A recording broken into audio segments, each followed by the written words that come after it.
ఈరోజు municipal chairman గారు వివరించిన తీరు అనేది భారతీయ జనతా పార్టీ తీవ్రంగా ఖండిస్తూ ఉన్నారు. ఎందుకంటే దానికి బాధ్యత వహించవలసింది మున్సిపల్ చైర్మన్.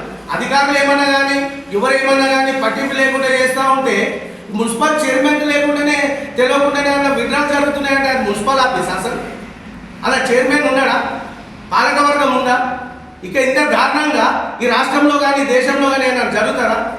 ఇది దోపిడీ అంటారు. దీన్ని దోపిడీ అంటారు అన్న. ఇది అవినీతి కాదు, దోపిడీ. ఎవరికి దొరికితే వారికి. ఇప్పుడు పాలకవర్గం గట్టిగా ఉంటే చైర్మన్ గట్టిగా ఉన్నప్పుడు, చైర్మన్ స్ట్రిక్ట్గా ఉన్నప్పుడు ఇదంతా ఎందుకు జరుగుతుంది?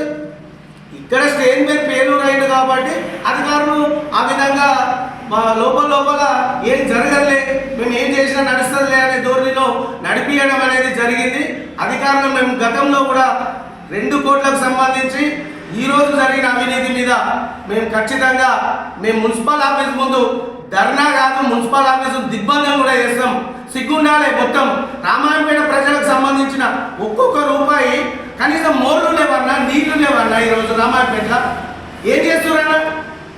ఎంత దారుణంగా ఉంది రామాయణపేట. ఎన్ని పాటలేస్తారు, కనీసం పలకరించేటప్పుడు కూడా దిక్కులేడు కదా రామాయణపేటకు. మొత్తం సర్వనాశనం చేస్తారు రామాయణపేట పేరును. ఈరోజు అవినీతి కూపంలో మున్సిపాలిటీ కూరుకుపోయింది. అనేక అవినీతులు, 2 కోట్ల అవినీతి, 30 లక్షల అవినీతి, 15 లక్షల అవినీతి. నాకు తెలియదు, నీకు తెలియదు, అధికారులకు తెలియదు. ఇది ఏంటన్నా ఇదంతా? మేము ఒకటే అడుగుతా ఉన్నాం భారతీయ జనతా పార్టీలో, మీ మున్సిపల్ చైర్మన్గా మీరు బాధ్యత వహించాలి.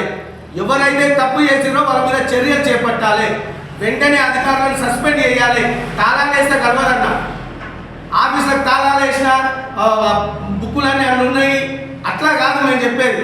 వెంటనే వాళ్ళని సస్పెండ్ చేయాలి. మీరు అధికారంలో ఉన్నారు, మీరు మున్సిపల్ చైర్మన్, చర్యలు చేపట్టాలి.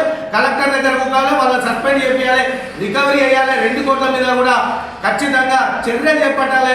వీటి మీద దృష్టి పెట్టాలని చెప్పి కూడా భారతీయ జనతా పార్టీగా కలెక్టర్ గారికి విజ్ఞప్తి చేస్తూ ఉన్నాం, కోరుతా ఉన్నాం. కలెక్టర్ గారు చాలా మంచి కలెక్టర్. మన మెదక్ జిల్లాకు సంబంధించిన ప్రతిమా సింగ్ వెరీ గుడ్ కలెక్టర్. ఆమె అడ్మినిస్ట్రేషన్ చాలా బాగుంటుంది. ఎందుకంటే మేము చూస్తూ ఉన్నాం గతంలో ఉన్న డీఓను బెదిరించడము, ఇప్పుడు వచ్చిన కలెక్టర్ అధికారులను ఆ స్థాయిలో ఉన్న వాళ్ళను బెదిరించి మనం ఏం చేయలేము. వాళ్ళతో పని చేయించాలి. మనం ఫెయిల్యూర్ అయితే రాజకీయ నాయకులుగా మనం అధికారంలో ఉన్న వాళ్ళం ఫెయిల్యూర్ అయితే ప్రభుత్వం ఫెయిల్ అయినట్లు లెక్క. ఈరోజు ఆమె కూడా ఎవరైతే ఫెయిల్ అయినట్లు లెక్క. దానికి బాధ్యత ఎమ్మెల్యే వహించాలి. ఈ విషయాన్ని కూడా గౌరవ ఎమ్మెల్యే చూడాలి. ఎందుకంటే మేము అడుగుతా ఉన్నాం ఖచ్చితంగా భారతీయ జనతా పార్టీగా రామాయంపేట రెవెన్యూ డివిజన్ కావాలి, రామాయంపేట నియోజకవర్గం కావాలి, గతంలో ఉన్నట్టు రామాయంపేట అభివృద్ధి చెందాలి.